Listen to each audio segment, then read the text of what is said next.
Good evening and thanks for being with us. I'm Jennifer Abreu. David has the night off. We begin with our top story tonight. Some Missourians are saying they haven't received their state income tax refund yet, and it's been 2 months since tax day.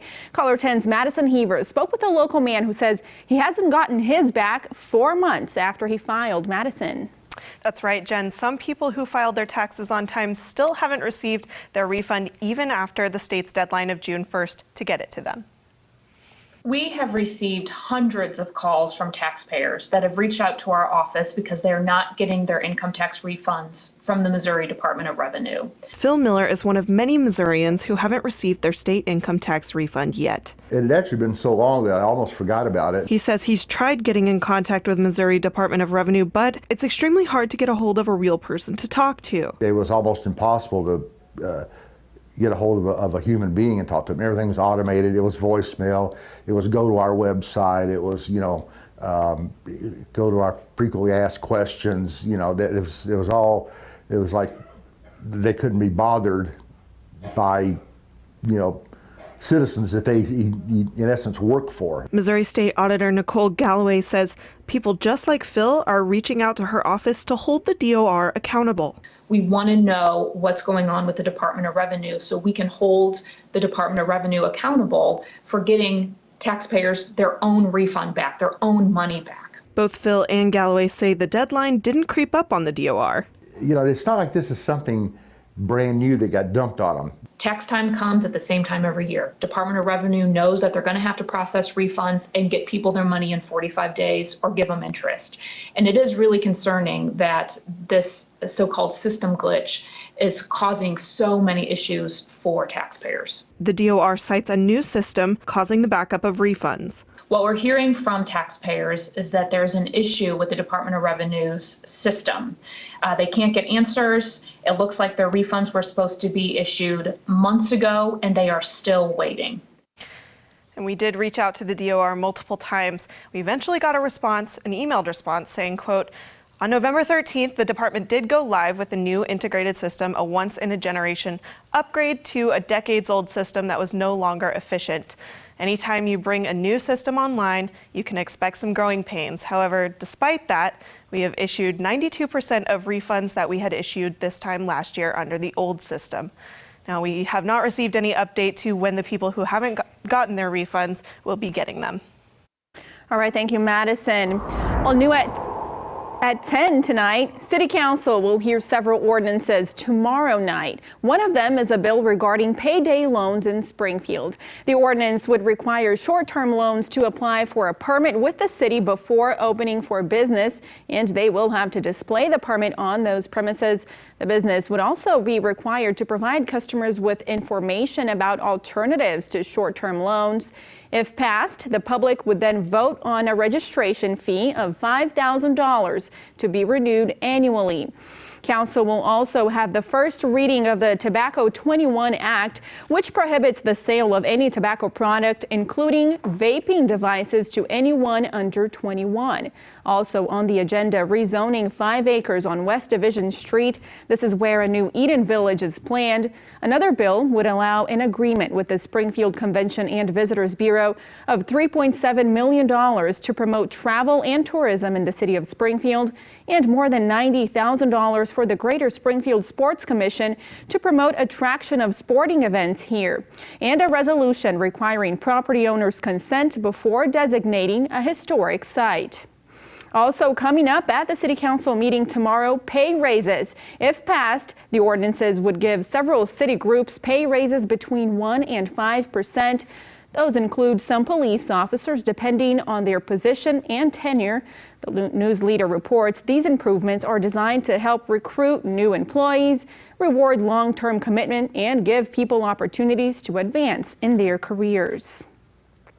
Well, 2 different traffic safety programs, both involving ribbons, will help police officers give more assistance to citizens with autism or ASD and post-traumatic stress disorder. The Christian County Sheriff's Office recently implemented the ribbon program for traffic safety. Our Francis Lynn tells us how this program got started. A few months ago, a Christian County deputy stopped a car with a passenger suffering from autism. The deputy made the stop.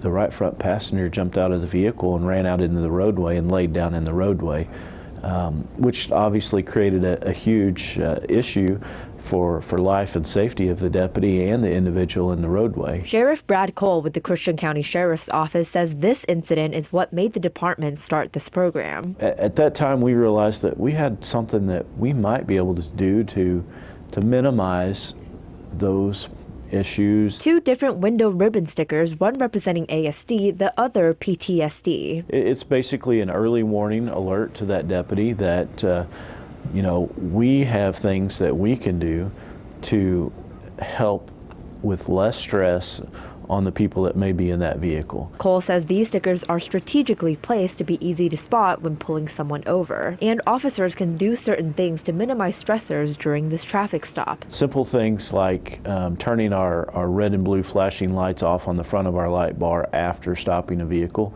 sometimes creates a better environment for somebody that might suffer from one of these conditions. Sheriff Cole says reducing stressors also allows the officers to communicate better with them. Letting them know that we care and we understand that there's a condition and we're prepared to deal with it. Our deputies are trained for those situations. If you or someone you know is suffering from these conditions, ribbons are available at the Christian County Sheriff's Office. We will actually install them on the back windows of the cars for them in the proper placement where they need to be. That way the deputy can see them immediately during a traffic stop and know what needs to be done. That was our Francis Lynn reporting. In medical coverage tonight, if you're planning on applying for a medical marijuana card, you will have the chance to turn your application in a little bit earlier than expected. The Missouri Department of Health and Senior Services says it's running ahead of schedule. They're opening the online application system 6 days earlier on June 28th. As a reminder, registration fees are $25 and in-home cultivation fees are $100. While applications are being accepted at the end of the month, no medical marijuana facilities will be licensed until next year. In local spotlight tonight, it's pageant season in the Show Me State, and this weekend, the Miss Missouri chapter of the Miss America organization held its annual competition in Mexico, Missouri. Our Brian Calfano caught up with a local contestant who took home a major crown. Well, we're here tonight in Mexico, Missouri with Miss Missouri's outstanding teen, Bolivar's own Shay Smith. Shay, you were crowned this weekend. Congratulations. You must be on cloud 9. Oh, I definitely am. I've been waiting for this moment for a long time. Now, what happens next? You're heading to Orlando for the national competition. Yes, I'm heading to Miss America's Outstanding Teen competition. It's about a week long, but I'm super excited to compete against all the other states there. You have to propose a platform to win this type of title. So what is your cause? What's your platform all about? My platform is on Children's Miracle Network hospitals. My motto is $1 at a time, one miracle at a time. And the reason for that is I want to be able to encourage people to just donate $1 at a time because it truly does add up. I had a brother and sister that passed away due to a form of trisomy 18, and in honor of them, I want to be able to raise this money for them. And to date, I have raised over $40,000, so I am super honored to be able to have this platform to get to raise money for them. Now, you are representing your hometown of Bolivar, Missouri. Anything you want to say to the folks back home? I know Bolivar is such a small town, but I'm super honored to represent Bolivar and then Missouri as Miss Missouri's Outstanding Teen, and I can't wait to represent all of you at Miss America's Outstanding Teen. All right, Shay Smith, tonight from Mexico, Missouri, back to you. All right, thanks, Brian, and congratulations to Shay. Moving on to weather now. Jamie, you can expect some storms this week, right? Yeah, it looks like we're going to have some chances for showers and thunderstorms. In fact, looks like some days are certainly going to be wetter than others. Right now on radar, finding the next wave of showers and storms starting to spread in from the southwest. A look at that and when those days will be featuring the highest rain chances throughout this week. That's in your forecast next.